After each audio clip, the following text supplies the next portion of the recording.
So many mysteries and secrets still shroud the truth about Mars, our own moon, and even a secret space program that's been developed in the shadows of society.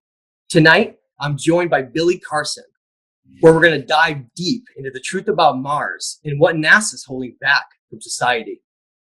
Billy, you've appeared on some big shows, such as Coast to Coast AM, Gaia TV with the Secret Space Program, and even the Anunnaki series with me and Gerald Clark. I just want to tell you, it's a great honor to have you here tonight. How are you doing, my friend? Oh, fantastic, man. I appreciate the opportunity just to be here and that you actually, considered me for this mini documentary. It's great. Well, I mean, there's no one I could better think of for discussing the secret space program and Mars and all the things we're going to go through. So what's new with you, Billy? Are you doing any new projects? Oh, a lot of new projects, man, all the time. So far, we have just released season 2 of Deep Space. Season 1 was a big hit last year with Gaia TV. And now we have season 2 out.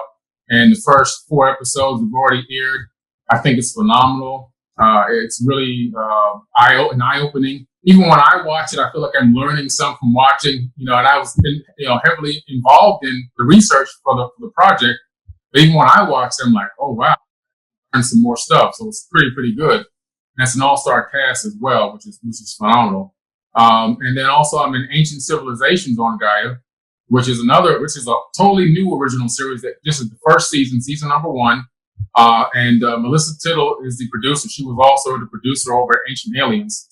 And she was also the producer on Deep Space season 1 as well. She's done a phenomenal job on Ancient Civilizations. And I'm really excited about this series because it really delves deep into the nature of reality, which is one of my favorite topics. So it's really interesting. And even again, when I watch it, I actually feel like I'm learning from watching it. A lot of stuff going on. Wow. I mean, I guess to say you're busy is kind of an understatement, huh?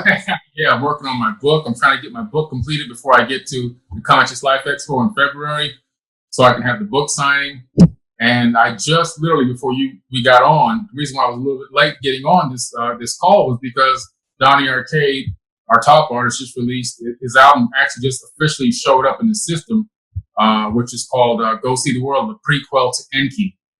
Wow. So, yeah, that's a really nice album. It's going to be phenomenal. I think it's going to teach people a lot, and it's also kind of fun at the same time. We go into the chakra systems. We go into a lot of great stuff, man. Ancient civilizations. It's just a great thing. Well, Billy, it's an honor to have you here tonight. Now we're gonna leave sort of the 3D of Earth. We're gonna go into our neighboring, call it our cosmic neighborhood, right? Around Mars, our own moon, and what's the truth about what's going on around us. So we're going to try to go in somewhat of a chronological order, start with some really interesting information, and then go into some deep topics after that. Now, many might not realize some of the amazing wonders that Mars has. Before we get into some of the deeper truths and some of these ancient secrets that we're going to discuss tonight, it'd be good to set the stage of our conscious understanding of what Mars is like. How big is it? What kind of environments does it have? One of the things that people may not realize is that how extreme some of the natural features on the planet are for a planet as small as Mars. Mars is quite a bit smaller than Earth, actually, and the diameter itself is less than 50% the size of Earth. But some of the features on the planet make Earth's features just look like dwarfs. And I want to go over a couple of those things because it's pretty amazing to learn how unique Mars's climate and history was. And you can still see the remnants of that with ice caps on both the North and the South poles. Whatever's left, long ago past that used to have life and water flowing and all these things. Looking at Mars, we know Mars is called the red planet, but why is it called the red planet? And that's something that I think that gets a little bit lost with people, is that the reason why it's red actually is a clue to what occurred in the past. It's kind of amazing to learn about if you start just doing kind of, some of the geeky stats, right? You learn about, what's the highest mountain in the solar system, right? Our entire solar system. And you actually find out it's on Mars. And it's a mountain called Olympus Mons. And it's 72,000 feet tall.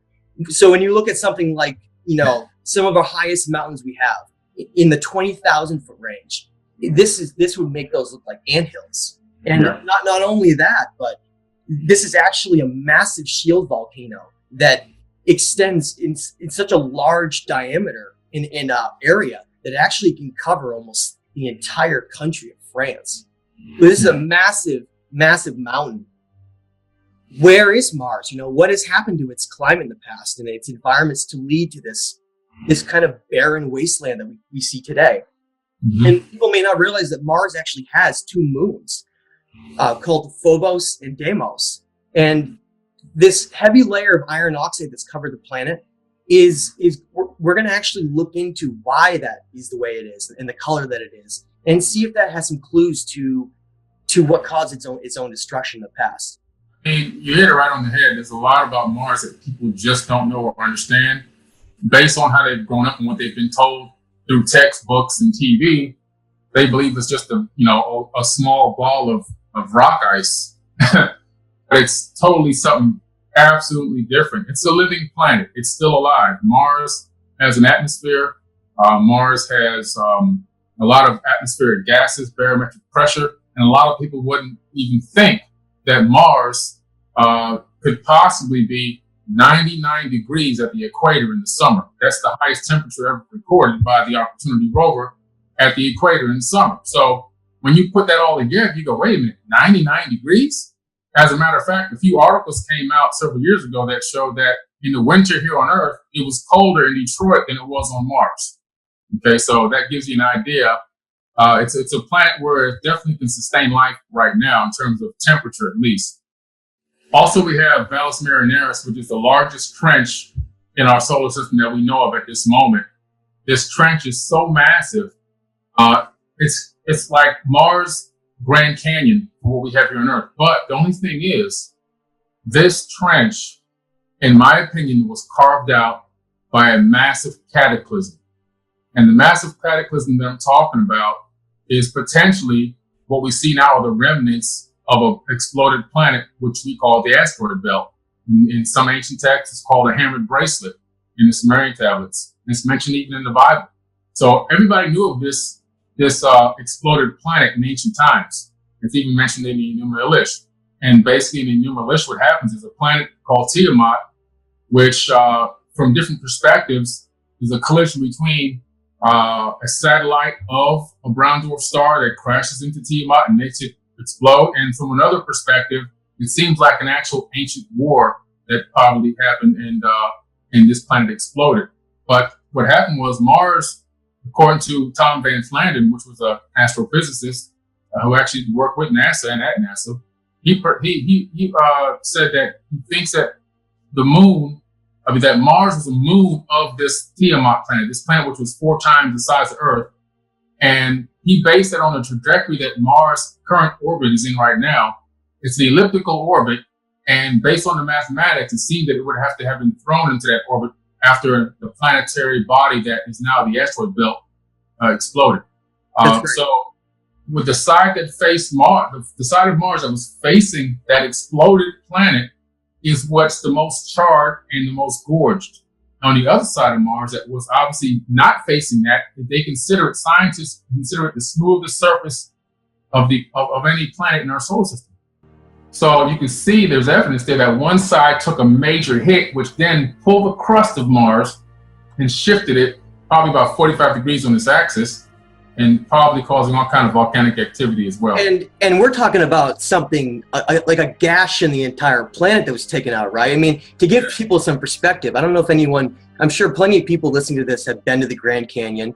It's one of the largest canyons on Earth, and yet if we were to try to give some perspective on this canyon that's on Mars, this canyon is 6 times deeper than the Grand Canyon, and it's over 1,000 miles longer. So this is clearly something that, is this water erosion, or is this a gash left over from some cataclysm in the past?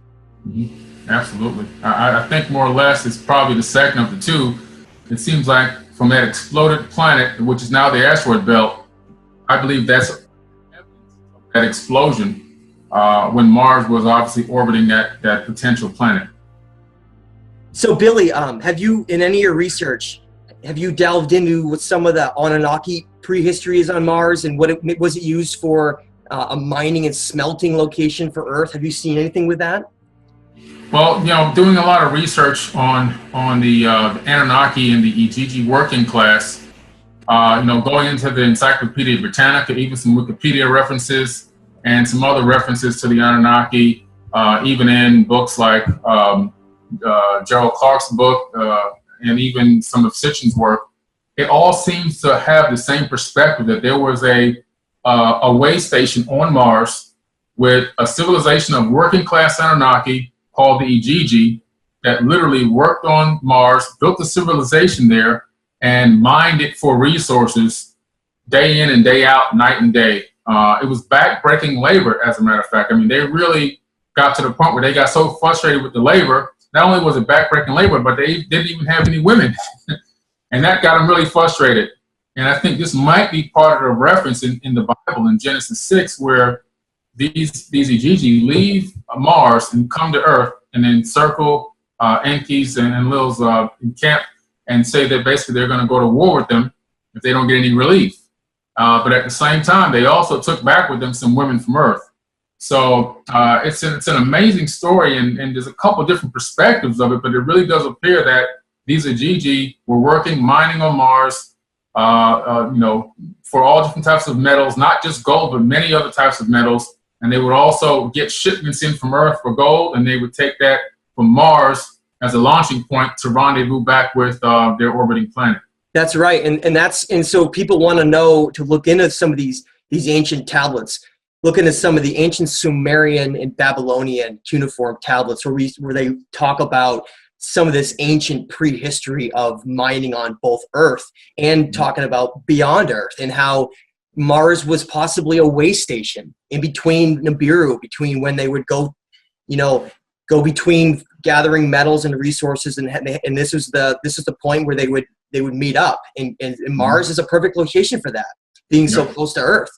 And so we're gonna move out of kind of ancient history, and we're gonna go into some newer evidence to look at, because right now we have a paradigm that exists. The book that I wrote, called The Illusion of Us, is based on the idea that there's this great illusion of our reality that exists. And that illusion is based on the fact that we're given a certain narrative of what's real and what's not. And one of those things that's very striking is that we're told we're the only life that we know of, Earth itself, and there's no life we know in the rest of the entire universe, right? It's all just empty, dead space. And that narrative has been followed very, very closely because of the power of religion and the power of the model of reality that's been controlled for so long here.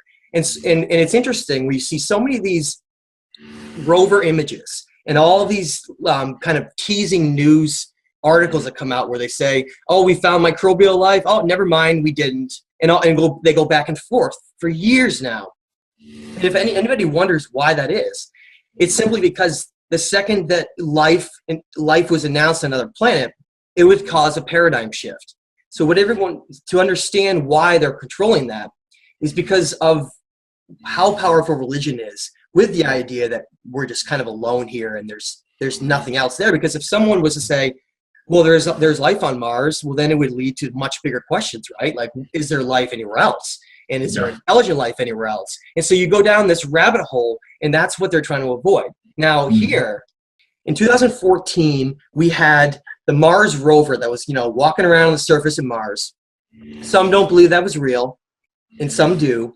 But let's go with the possibility that they're actually on Mars, and they say they were, and they captured this image right here. In this image, if you look closely in the circled area, you can see what is clear, even if for someone that doesn't study geology or anything, that there's some kind of a spiral shell there. And if you do a little bit of research into what this spiral shell is, you find out that it actually exists on Earth as well. And it's called an ammonite fossil shell. And it's a very common fossil shell on Earth, but then you start to scratch your head and be like, well, the same exact fossil is on Mars. So then you got to start asking some big questions. And that's where we're going to get into looking into, well, what is the truth? What actually happened to Mars? Did it have life? Did it have intelligent life? And what actually occurred in those times?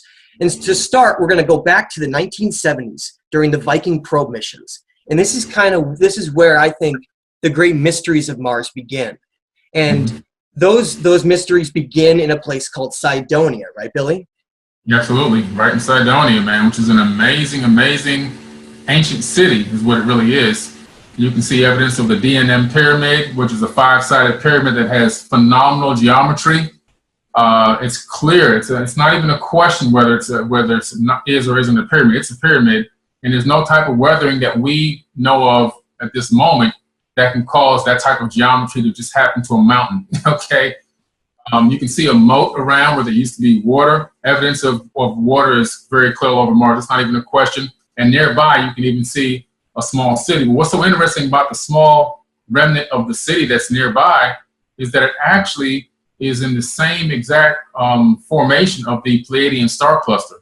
And that's an amazing, to me, mind-blowing, thing. The fact that this city is set up to match the Pleiadian star cluster. And then if you look at a city ordnance map of Avebury in the UK on Earth, you pull down this ordnance map from the internet, directly from the Avebury site, and you overlay it on top of the Cydonia region of Mars, you find that the man-made anomalies on the ordnance map in Avebury, UK, perfectly match the anomalies that are on Mars in Cydonia. And this is an amazing revelation. This was on this clip came from Sightings, which is a show that came out in the 90s. They were so amazed about the images at first as well, because NASA was openly showing this face on Mars. Some shows like Sightings and some of the others started raising too many questions, and when this came out and showed that they match, and it appears that there's obviously a direct connection between Earth and Mars on a consistent basis for this to happen. Even the guy speculated that was in the show that it may have been where they were genetically modifying humans. That's right. That's an amazing revelation, because according to these ancient tablets, that's exactly what the Anunnaki were down here doing, genetically modifying humanoids on this planet in order to make us slaves of them. So it's just really an amazing, amazing thing that, this correlation that's there. That's right. And so people want to know, this is a real image. This is not doctored except for the circles I made. And this is from the 1976 Viking 1 orbiter mission, which was the first photographs ever taken of the Mars surface. And that's why this is so important for people to understand, because it represents the first time we got to see the surface of Mars before there was any doctoring or discussions behind whether or not they wanted to hide anything. We actually got to see the truth. And that's why it's so important to understand why the 1976 images need to be the ones that are looked at the most. And let's go over why that's important. The 1976 image of the famous face on Mars is undoubtedly the reason why it launched it into kind of this big truth movement. And some people call conspiracies, right? And so the face on Mars comes out, and everyone is looking at the fact that it's got these striking shadows and very defined facial features with what looks like a helmet of some kind of maybe a past king, which we'll go over later. But it's very interesting to look to me how clear the 1976 photos of that face are. Okay, and look at the shadows and how defined it is. And then you look at what happened in 1998 and then again in 2001. After all of this time, with people really building up to the idea that there truly was a face on Mars, you had NASA say, well, we're going to go back and take more photographs of it. And in between those years, you saw between 1998 and 2001, these images that were then taken that show nothing like the 1976 image. Now, there's been a lot of theories behind this.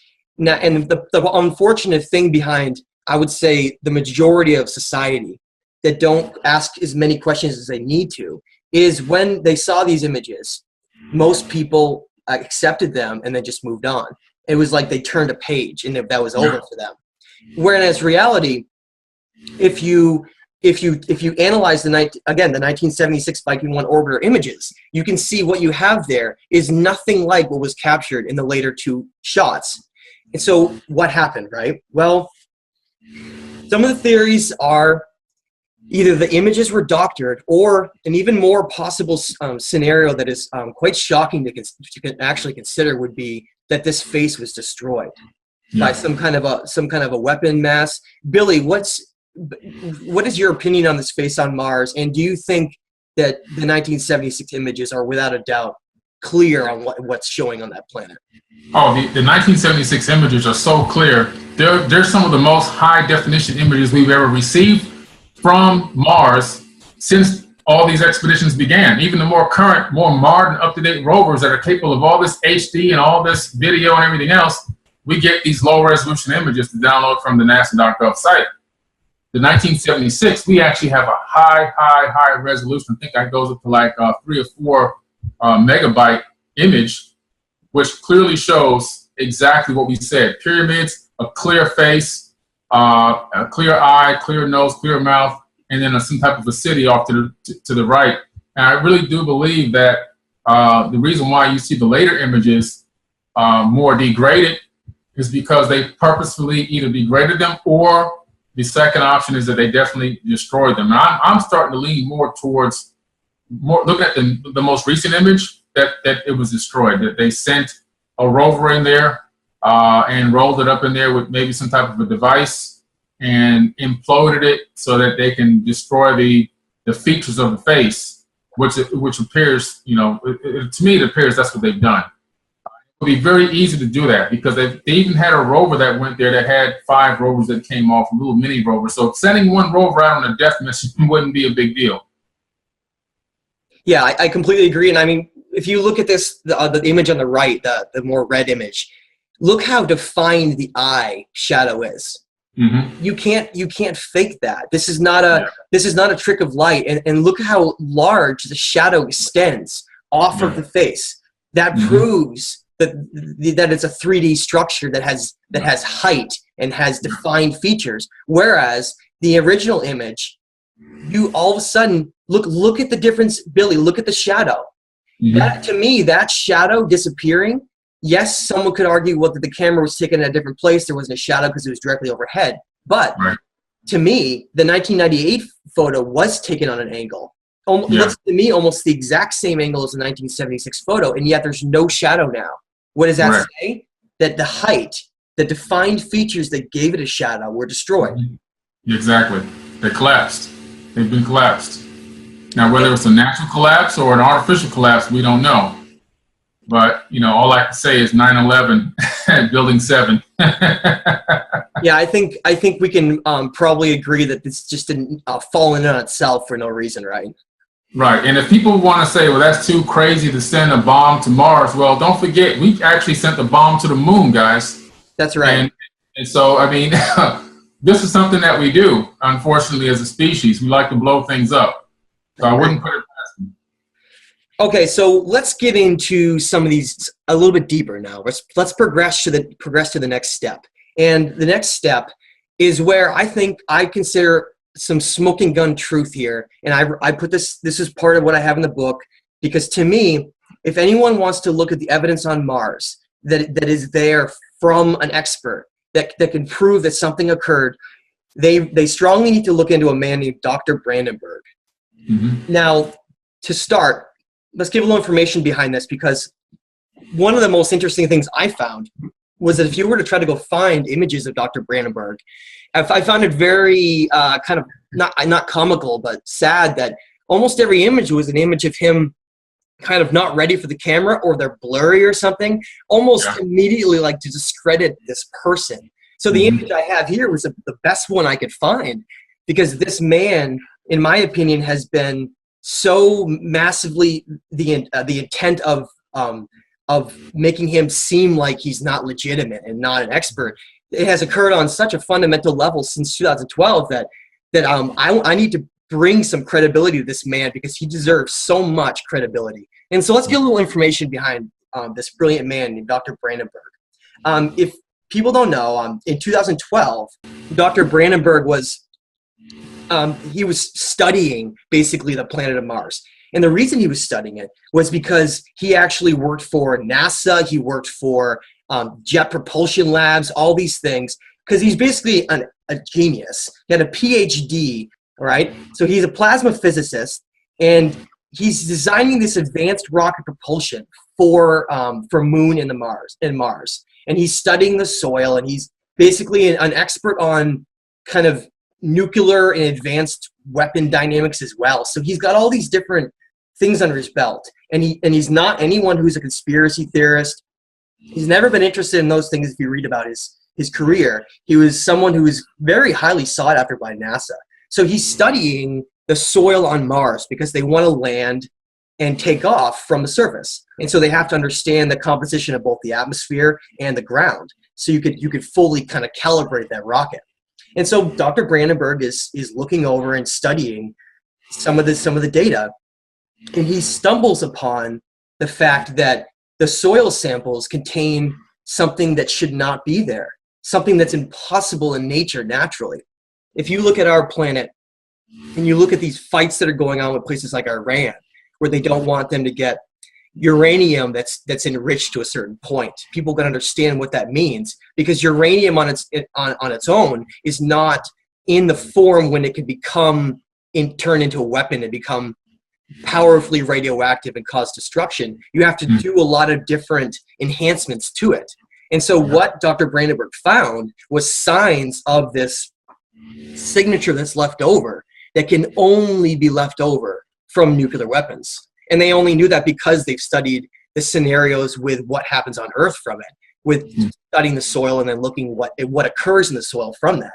And so Dr. Brandenburg he's looking over the soil samples all across the planet from all the different atmospheric areas they've tested and everything, and he's finding these extremely high amounts of like I was talking about, radioactive uranium, thorium, and potassium in the soil. And again, if you look into when often civilizations become involved in lesser civilizations that are developing, and you look at all the evidence behind what happened in 1944, 1945 on our Earth during World War II, when nuclear weapons are going off, you see all of a sudden visitations and UFOs and all of these secret contracts and all these things, because as a species on Earth, humanity had reached a certain stage. We had set off nuclear weapons. And on Mars, we see that signature, except we see that signature over 1,000 times more powerful to the fact that possibly this entire atmosphere was destroyed. And we're gonna get into the fact that what happened to Mars. Was it a natural geological process, or did something much more devastating from a advanced civilization occur? Billy, what has your research shown you? Well, my research has shown me that in the deep, distant past, like what we talked about a little earlier, was that Mars was facing the side of the exploded planet Tiamat, and it caused a pole shift and severely damaged it, global flooding and everything else. But then it recovered to a certain point.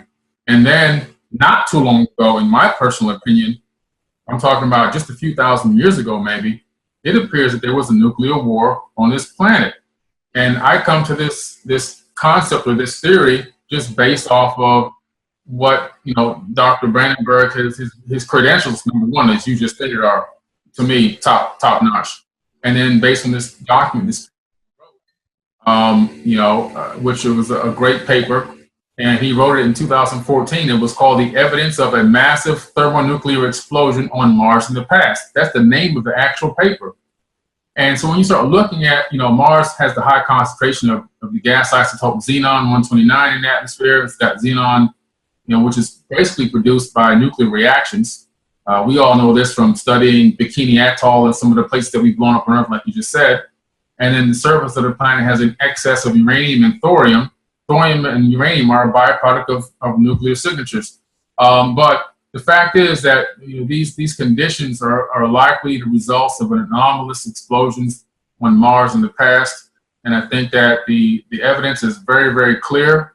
and that information has been suppressed. And that is what I think did in Mars' atmosphere the second time, was these probably several massive thermonuclear explosions. And this probably happened right around the time of the last pyramid war on Earth, where Ra had to escape out of the pyramid by his scribe. He described them out through a secret hatch, and he escaped. But there were a couple of pyramid wars on Earth, and the evidence of it on Earth is the fact that you have the Mohenjo-Daro and the Indus Valley. You have the vitrified sand. You have the dead bodies still laying in the street holding hands.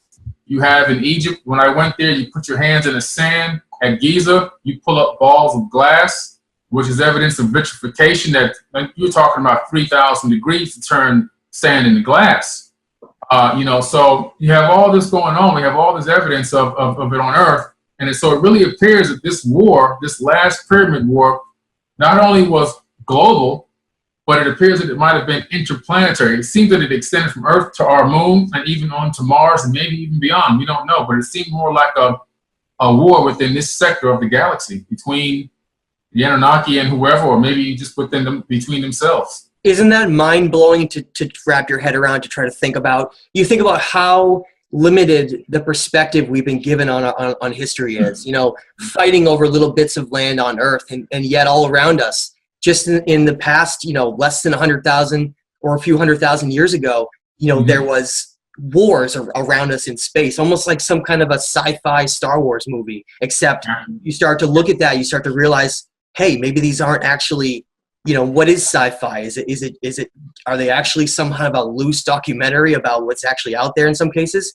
And to me, when you really look at Mars and the situation that occurred in the past, and the soil samples and Dr. Brandenburg's work speaks volumes. I don't know how you can argue with that. There's no way that these signatures could exist without nuclear weapons going off. So having said that, we need to look at the situation we're in on Earth right now, with instability all over the globe, and the fact that World War III might start, and it could be a nuclear war. And all we need to do is look at what occurred to Mars. Let's think about for a minute a planet that had likely rich life, oceans, rivers, forests, everything you can imagine like Earth. Just imagine a nuclear fallout that looks like when you had these thermonuclear weapons that went off, and soil samples are much more concentrated in certain areas than others. And that tells you that those were where the bombs were actually set off. And based on that, if you look at the evidence, it's really kind of scary and depressing to think about, because when these massive nuclear weapons went off, much more powerful than we have on Earth, they caused what looks like a nuclear fallout cloud to then simultaneously pass around the entire planet. And it was so powerful that the atmosphere was blown right out into space. And so if you were thinking about what would be like a disaster in a short term, in a very small amount of time, you would probably have only less than a few years where most of life, all the vegetation and water, all either evaporated or died in a span of a short amount of time. And I think it's important we realize that, because we're sitting in the crosshairs of that possibility, and we have to take Mars as a lesson to remember what could occur from both advanced civilizations far ahead of where we are now, to just life itself being wiped out. Absolutely, there's no doubt about that. I try to tell people all the time on my blogs and my groups and on my talk sessions that, because people always say, why are you always talking about the past? Let's talk about the future. I said, no. He who does not know the past is destined to fail in the future. That's right. And that's a guarantee. We need to really truthfully understand and grasp the past to its fullest that we possibly can, to avoid, because the past is the future. That's now, right. when you figure out what the past really is, and you get the true revelation of it, then the next step is to be able to actually alter and change the future. And how do you do that? By using the knowledge that you gain from past information, because knowledge is power. That will allow us to break this cycle, this loop of climbing up to a higher level of civilization and then crashing down again because we destroy ourselves. And it's a bad cycle, and we got to get out of it. And the only way to get out of it is sessions like what we're doing right here, to learn about what really happened so we can try to get this word out, and hopefully the right people hear this and get into positions of power, the next generation or the generation after, and realize we got to make a change. Absolutely. We have to look at our world and the military kind of empire control that's here and not allow it to continue. It's such a silly thing to think about us fighting over such frivolous things like boundaries, whereas we're all just on a planet. We could just be collaborating together and excelling far beyond where we are now. And yet we just kind of pitifully fight over silly things because we're made to be distracted by those, right? Yeah. I mean, I just read an article this morning where a young lady was arrested because she actually killed another young lady over some artificial hair, a pack of artificial hair. So here we are battling and killing each other over artificial hair extensions, and when we could be traveling the stars. I mean, we're not even a Type 0 civilization yet. Even with the military-industrial complex, as far as advanced they may have achieved Type 0 on a very clandestine, operation, but planet-wide, we're not even Type 0, and what we should be based off of the Arabs, what they did in the 1700s.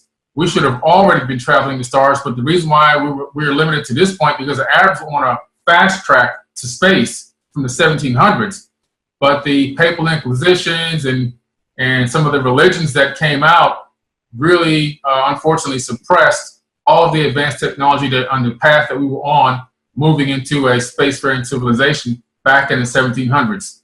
So, it's a really kind of depressing thing. And then you had Tesla come out in the 1900s, creating electrical cars, wireless power, internet, everything else. And then, the elites knock him down, and here we are still driving in combustion engines in 2017. It's really embarrassing as a species. And we're going to get into some of that secret technology coming up soon. But it is sad to look at the fact that we're held back so much. And I was just looking at some data, and it was, some secret data, obviously, looking at kind of, how far ahead is the military compared to civilians? And it looks like for every year that we advance with technology, the military is supposed to be 44 years ahead. It just is mind-blowing to consider what some of this technology and some of these even kind of alien Anunnaki technology they actually have. And we're going to get into that coming up in a little while when we talk about the secret space program. But so let's jump gears. We're gonna jump back to Earth into our nearest neighbor, which is our moon. And the moon is another one of these very important things to bring up, because Mars, in my opinion, Mars and the moon and the secret space program, the whole thing is part of the same kind of cover up and that has and cover up and suppression of the truth of what's right around us and what really is the truth of both what happened long in the past to these places and what's still there now. And so the first place we're going to start is with the fact that in 1969, so many people look at that date with Apollo 11. They say, well, I look at Stanley Kubrick and I see all the evidence that it was all faked. So did we really land on the moon? How many times have we actually been there? And that's a really difficult question to answer unless you really study the past. And so when you look at Apollo 11 and you look at how, Buzz Aldrin and Neil Armstrong and all these astronauts, and you look at the evidence from that, you see that, yes, they did go to the moon. However, because of what they saw and because of what occurred to them, especially on the dark side of the moon, they basically had to cover up and not allowed to talk about it. And then they had to film external pieces to fill in the blanks of what they weren't allowed to show. And that's that's a difficult thing to understand, because at some points there is some truth there, but then there also is some kind of manipulation and creation from special effects. And I find that's the case in a lot of examples. So let's look at this for a minute. If you do a little information, it might be interesting for most people if they don't know that our moon, Earth's moon, is much, much larger than we know of almost any planet we've seen.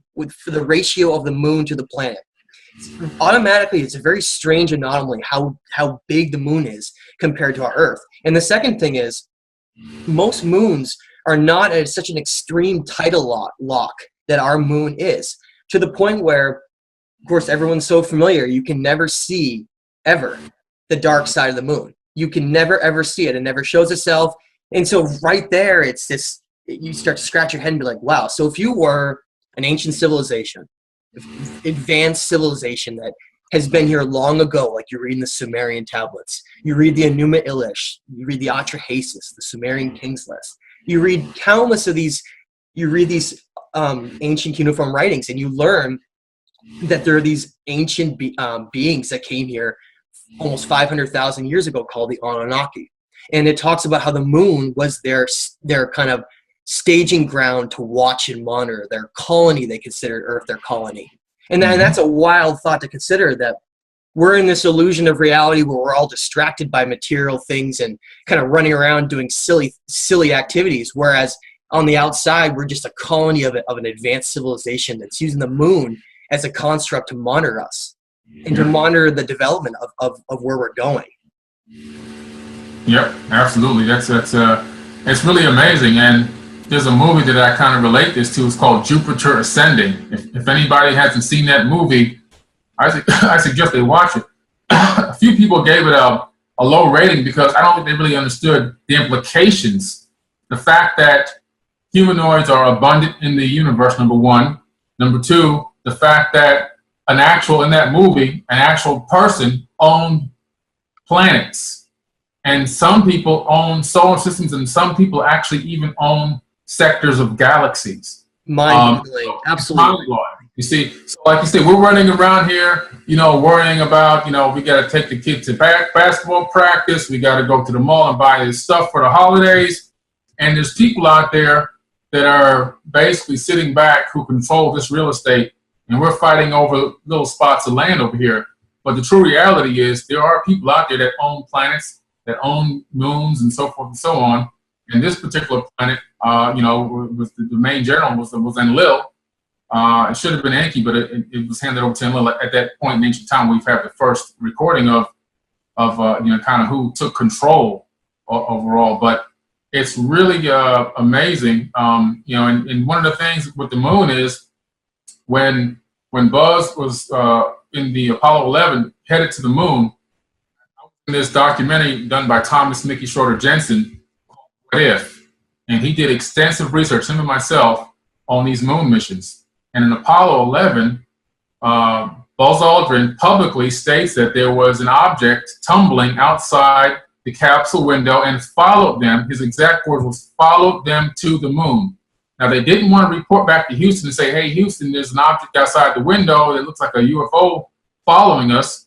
So they just asked them where the ejected rocket booster was. And Houston said, man, that thing is, it's been gone, talking about. So they just kept quiet because they knew if they said that there was a UFO following them to the moon, that the mission would be canceled and they'd have to make a U-turn and go right back. And of course, when you train that many years, you don't want to go through that.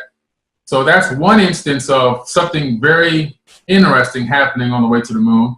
And then thank goodness for the Freedom of Information Act, because we were able to get the black box tapes from the Apollo 11 and the black box text. So some of the text has been redacted and some of the audio has been redacted. However, there are some really, really, really good parts in that audio and on those non-redacted parts of the actual document, which is available. Matter of fact, I'll provide you with the link so that you can leave it in when you finally make the final of this. That shows where Buzz is talking about seeing concave domes on the surface of the moon as they're going over, and he says the people in there, I bet they never get out. This is caught on the black box tape of the Apollo 11 mission. So once again, just as you said earlier, Matt, the reason people have gone so left. Oh, we never went to the moon. We never went to the moon. No, the reason why you think we never went to the moon is because of the Hollywood production that was put forward to the general public. But what you don't realize is that is a psyop in itself. The real cover-up is what's on the moon and what they don't want you to know about it. So yes, we went to the moon, and yes, we lied about it. That's what people really need to understand. The moon mission was accomplished. Apollo 11 was real. We did land on the moon, but it was a reconnaissance mission to find out what the heck these objects were that satellites were picking up, before Apollo 11 even got there. And they knew that they had to present to the public something totally different because they needed to keep that information top secret until they could figure out for themselves even what it was or make contact or whatever the case may be. They caught some pretty awesome images on the dark side, right? Oh man, listen, there are some serious anomalies on the backside of the moon. There's, it was a low orbiting satellite because they want to get certain levels of resolution, and they want to scan an infrared and multispectrum as well on the surface to see what was there. And if they sent back some interesting images, which are available to the general public, that clearly have anomalies on them that when you look at them without editing, without doing anything, this is pre-Photoshop, that there are anomalies right there in front of your face, that things that you say to yourself as soon as you see them, those aren't rocks, or I don't believe those are rocks. Now, we can't say what they are, but what I can tell you is that the mission Clementine itself is kind of a, the name itself is from an old song. Okay, and that song was talking about a guy whose woman was going to go away and never come back. And what happened to the Clementine mission? It went up there and supposedly it crashed into something or banged into something and it hit the surface and they lost the signal and it never came back. So was that foreshadowing, calling it the Clementine mission? You see, these people are very smart. You got to realize these are the smartest people in the world working on these projects. And everything is hidden in plain sight. They really get a kick out of doing this to people, calling this the Clementine mission. When you look up the song, Oh My Darling Clementine, you find out it's a song about somebody that's going to go away and never return. This is foreshadowing. Come on. It's fascinating, isn't it? That almost everything is connected, and it's and they like to put truth out there for only those people who kind of have eyes to see it when the rest of the general masses maybe don't notice it. I think it's fun for them because they know that the few people that actually figure out that, oh, hey, wow, did you just see that? That connects to something in ancient history I learned exactly. How do they know that? And you see that it's purposeful. But those people that discover that, right, the majority of the population isn't going to see that, so nobody's going to believe them. So it's kind of fun for them, right? They know it's a way to kind of play with people, right? Oh, it's a little jab, it's a little poke at us, and Earth is full of people that are, the way that they've set humans up genetically and the way that they've programmed us through media and so many other things, it's like humans on Earth are the prisoners and the prison guards. So they're prisoners, but as soon as it's like the Matrix movie when Agent Smith jumps into different bodies. So as soon as one of those regular people see you doing something out of the ordinary that has something to do with something that doesn't fit into the natural environment, Agent Smith jumps into that person. You can see that person turns into a prison guard. That person goes from a prisoner to a prison guard and tries to stop you or defame you or turn you away or pull you back down. And that's what's going on this planet right now. Isn't that amazing that we live in a reality where the very people that aren't aware of the truth are the guards protecting it from being known without knowing it. Without even knowing it. Billy, I want you to talk for a minute about something that's pretty commonly discussed about how the footprint on Mars or the footprint on the moon that we from the actual real 1969 where they landed. Explain a little bit how it actually is real. This image. Yeah. Okay, that's a good thing. I'm glad you brought it up, Matt, because there's been an image circulating around the internet for the last few years, which shows a spacesuit at the museum, most likely in Florida or Houston, where you don't see the bottom boot with the footprint on it, but you see the boot print on the moon surface. And the biggest thing that these anti-moon people are saying that we never went to the moon, and look, this is more proof because we have a spacesuit that has a smooth bottom shoe, but we have an image supposedly from the moon with the boot print. Where's the boot print if the bottom of the shoe is smooth? Well, they haven't done enough research into it. Most likely this image was released as a psyop, more disinformation put out there by the three-letter agencies to keep people confused and fighting each other and going back and forth while they continue to explore space. Because if you do a little bit more research, just a little bit more research, you'll find that the spacesuit, the astronauts actually wear that suit inside the capsule. Because if that capsule has any kind of depressurization, a micrometeorite hits it and cracks it, whatever, they got to be ready to put the cap on. They got to be able to have that pressurized suit on. So it's like almost like a one piece, a onesie with the shoes connected. Now, when you land and you actually want to go for a moonwalk, now you take those 10-pound each boots and they slip right on. And you have the image there. They slip on over the smooth boot and they lace up or they strap on. And now you can go onto the moon surface and you have a little more weight helping you because obviously the moon has far less gravity. So you have these heavy moon boots that you can go out and walk on the moon with, but you don't want to walk around inside a tiny enclosed capsule with those megalithic boots on. So those are put away until it's time to actually walk on the surface. And the evidence of that is very clear. And you have the image here. Those boots, those slip-on boots are part of the actual astronaut outfit.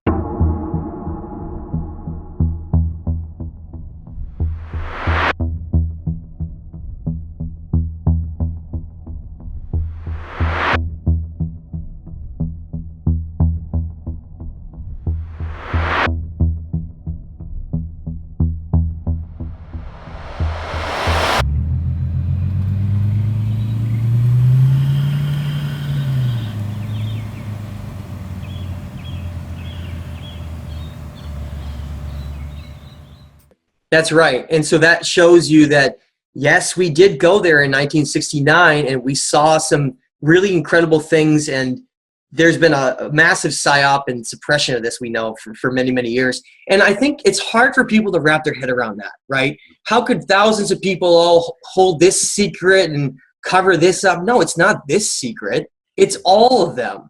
We don't understand that we're living in a reality where so much of this information has been covered up and hidden in a false version given to us, that when we hear some of these things that, oh, we laugh them off as conspiracy theories, most people can't wrap their head around the idea that they're all connected. It's all part of this connected version of history and reality we're given because we need to be all on the same page, right? We need to be, like we were talking about with the silliness of what we're doing on this planet when compared to the past, right? We're just shopping and walking around and staying in buildings all the time, and it's kind of silly what we're doing. We're not really accomplishing anything in most cases on a daily basis because our energy is being stolen and kind of wasted for other means. And so it's interesting to sift through this and be like, okay, this is real and this is not real, and to understand that don't be afraid to look into ancient history and the truths. Some of them are dark and some of them can scare you. But the reality is what's actually occurred in our past and who we really are is absolutely incredible from what we're actually told. So you're never going to go backwards. You're never worried, oh my gosh, I'm going to learn that, we're actually lesser than we've been told. No, we've been given such a dumbed down version. Such a plain Darwinian model that the truth is actually far more amazing. And so I encourage anyone to look into the evidence and again, that word courage, because it does take courage to look into this and not have stop because someone else maybe is making fun of you or thinks about this differently than you do. And so we're going to get into the kind of the next layer, right?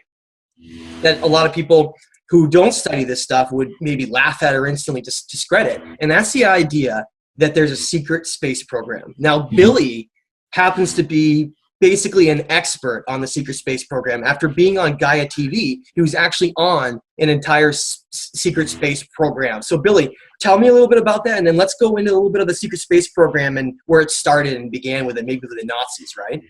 Yeah, definitely. Yeah. And that's really where we start. We kind of we start off with deep space in season 1. We really go into the ancient past of the ancient space programs. And then we go into modern times and how the Nazis were on a search and a quest for this ancient knowledge, this ancient space program knowledge.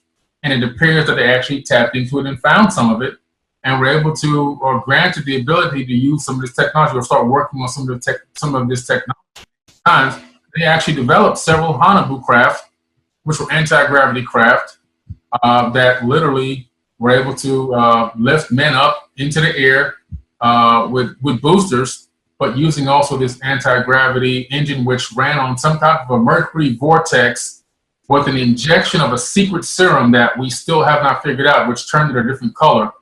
And with this secret serum, it allowed it to really reach unbelievable speeds. It was even said that the Atomic 4 can travel from Earth to Mars and back in a day. So we're talking incredible speed. According to some of these, recollections, it even appears that they were first to the moon in modern times. They being the Nazis.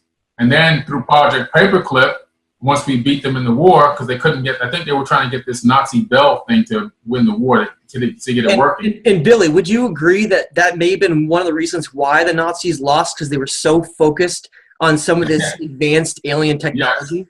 They were so focused on it, and Hitler was so focused on wanting to accomplish these goals with this Nazi. He got so bold with what he was doing out there in the world with these wars and trying to conquer. He just automatically assumed it was all going to be his anyway.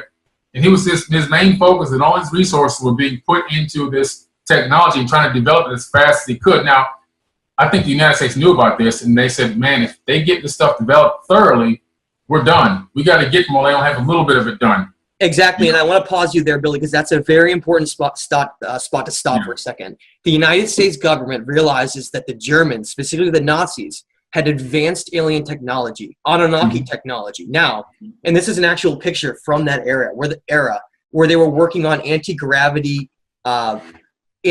propulsion types of craft. And I want to put another little fact that not everybody knows, but during World War II, UFO, unidentified flying object situations were so common with so many of the pilots that were flying that they actually had a specific name created for it. And if some people don't know, that name is actually called Foo Fighters. Yep. I know there was a band made with that name, but the actual name. So during World War II, when they're up in the planes, they had this directive where if they see one of these craft that they can't identify that's flying in a strange patterns or whatever, they would have to radio over and say they've just sighted a Foo Fighter, because the United States government knew that both beyond Earth visitations were all of a sudden increasing. Like we said, this nuclear signature occurring, or massive war going on, right? All these things bringing down those who are watching and or part of this. But at the same time, the Nazis are testing out some of these advanced craft, and the United States government is so aware of it that they create an entire term for it, so that they can list it in their documents and go over it. And so, Billy, can you talk a little bit about Operation Paperclip and the Nazis, and maybe how that was part of where the secret space program started, and maybe even what happened to kind of corrupt the United States as well? It's definitely where the secret space program started for us, because that's where we initially made the quest to go find out what the heck they were doing. They were down in Antarctica, and the Nazis were, and they had basically formed themselves a subterranean base down there where they had supposedly made contact with these pre-Adamite type Anunnaki people. And what a lot of people don't know, the whole thing behind Hitler talking about blonde hair and blue eyes, he didn't have blonde hair and blue eyes. He was referencing these pre-Adamite Anunnaki people that they found in this subterranean area of Antarctica. But that's really what he was talking about. And that these people promised to trade for technology, and in return, they would regain their rightful place on the surface of the planet and give him kingship and so forth and so on.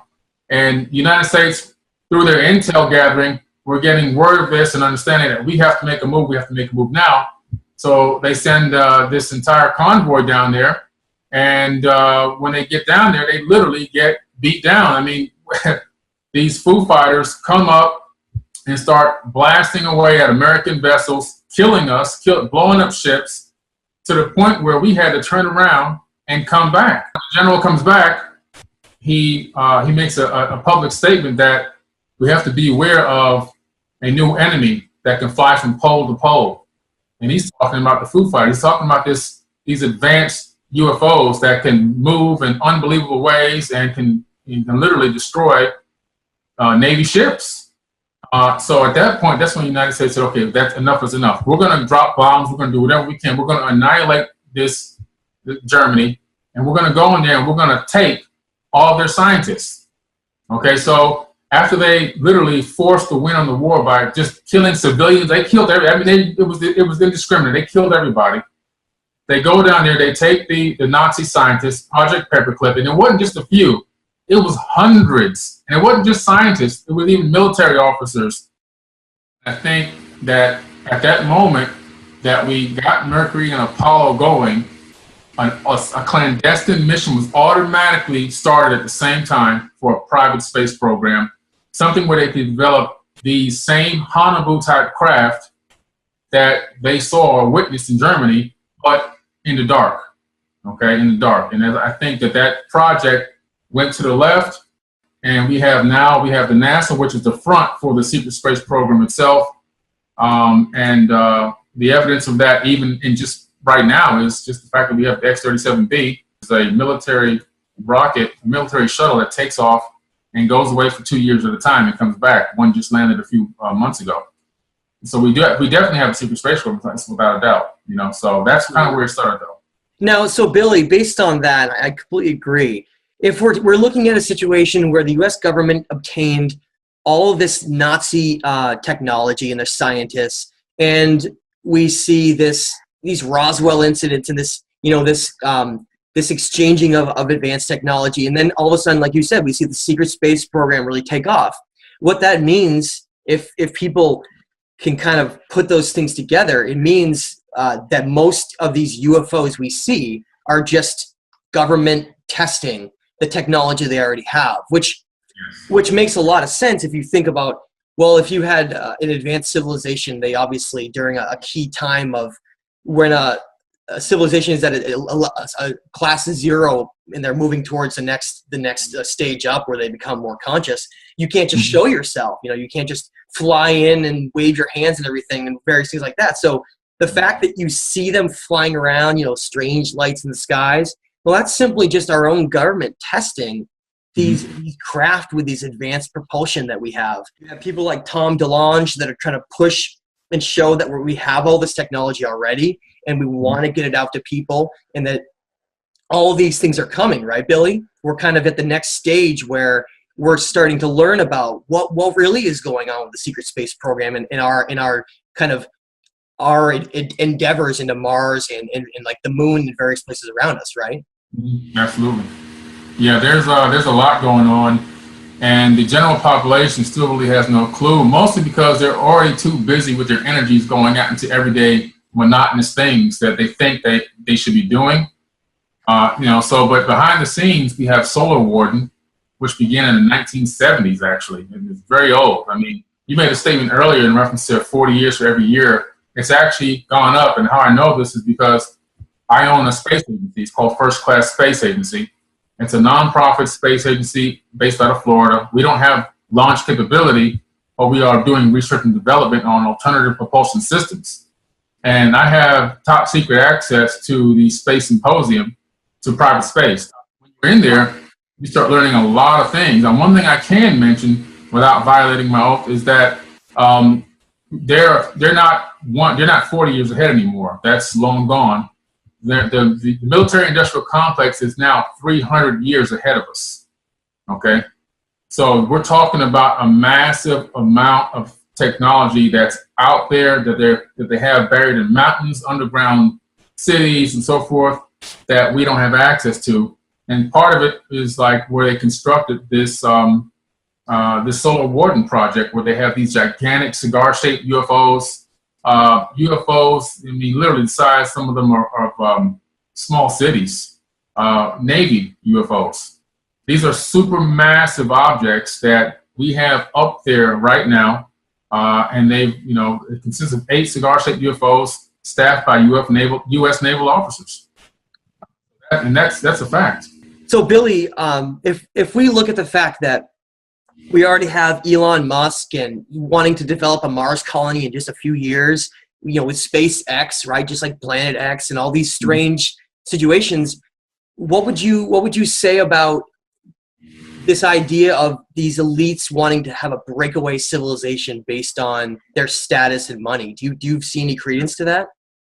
Yeah, they do. They definitely want to have a breakaway. Not only do they want it, they've already got a breakaway civilization. There's been lots of evidence going back and even to the 1970s that people have been taken off this planet and taken to Mars and to work. People have left behind letters, like not, suicide letters, but letters that I've been taken. These are people like brain surgeons, physicists, doctors, very important key people. Some people even left their children behind.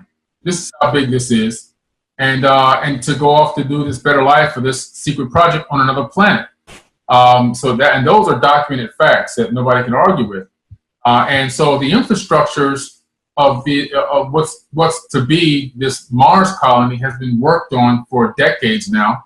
Not only that, people don't realize that some of the people that disappear on Earth are taken to these Mars colonies, whether they want to believe it or not, and forced into these labor camps to help work and build some of the infrastructure. Some people are there because they volunteered, and some people are not volunteers. I guarantee you that. Can you imagine, Billy, being taken to a place like Mars against your will and being able to look outside and see your planet far in the distance and know you're never going to go back there ever again? It's horrible, horrible thing. And it's something that I believe is true. I do too. And I mean, just the fact that Elon Musk already says this Mars colony is going to be up and running in a few years just proves that they're very aware of the necessity and the capability needed to design and create something like that. Yeah, listen, these millionaires are not going to go, I mean, forget millionaires, these billionaires are not going to go to Mars and live in a tin can for the rest of their life until they die. They're going there to an infrastructure that's already going to be in place. Listen, we already know how to 3D print homes. So right here on Earth, a guy in Japan has already patented the technology and already doing 10 to 12 homes a day, 3D printed homes out of waste material. That's already going on Mars. 3D printers, which can create any tool, any object. My friend who was a partner with me for my underground shelter company, Fort Terra Nova, when I was building this mini underground city a few years back, which we accomplished, was even featured on the History Channel.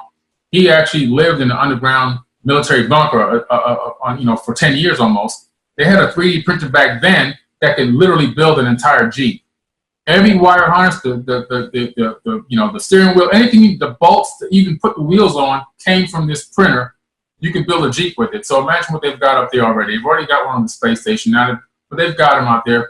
And when these people get there, when Elon Musk gets to Mars, it's going to be a Kubrick type thing. On one side, the colony, people are going to be in the colony, living in an established infrastructure. In part two, they're going to have the people who are the actors at this base camp by this red clump of dirt that kind of come out on the camera and wave and look, we're trying to make a farm and these kind of things. But also very interesting is the fact that NASA came out with a release 2 years ago that said that the soil on Mars is better for growing crops than the soil on Earth.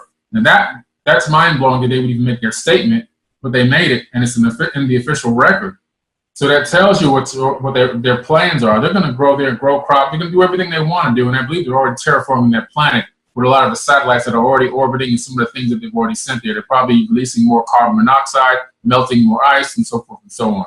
Exactly. I agree, Billy. And so we're at a very exciting crossroads right now in our kind of development as human species, where both the internet and disclosure with all these coming exciting times of Aquarius is leading to bits of truth and leaks of truth coming out all the time now, and it's accelerating on a daily basis. And I think it's just a matter of time before, this boiling pot that has consciousness simmering inside is going to blow open, and this whole thing is going to come out to the masses. And I see that within just the next year or two, all of this is going to really just come to the mainstream, and a lot of people are going to be very overwhelmed. But I think it's an honor to be working with someone like you, Billy, where we can be part of this disclosure. When so many don't think it's true or don't believe it yet or whatever it is, but we have to fight for the truth, and we have to be here and be stable and not allow anything to waver, because really we're fighting for protecting what really happened so that we can learn from it to never allow it again.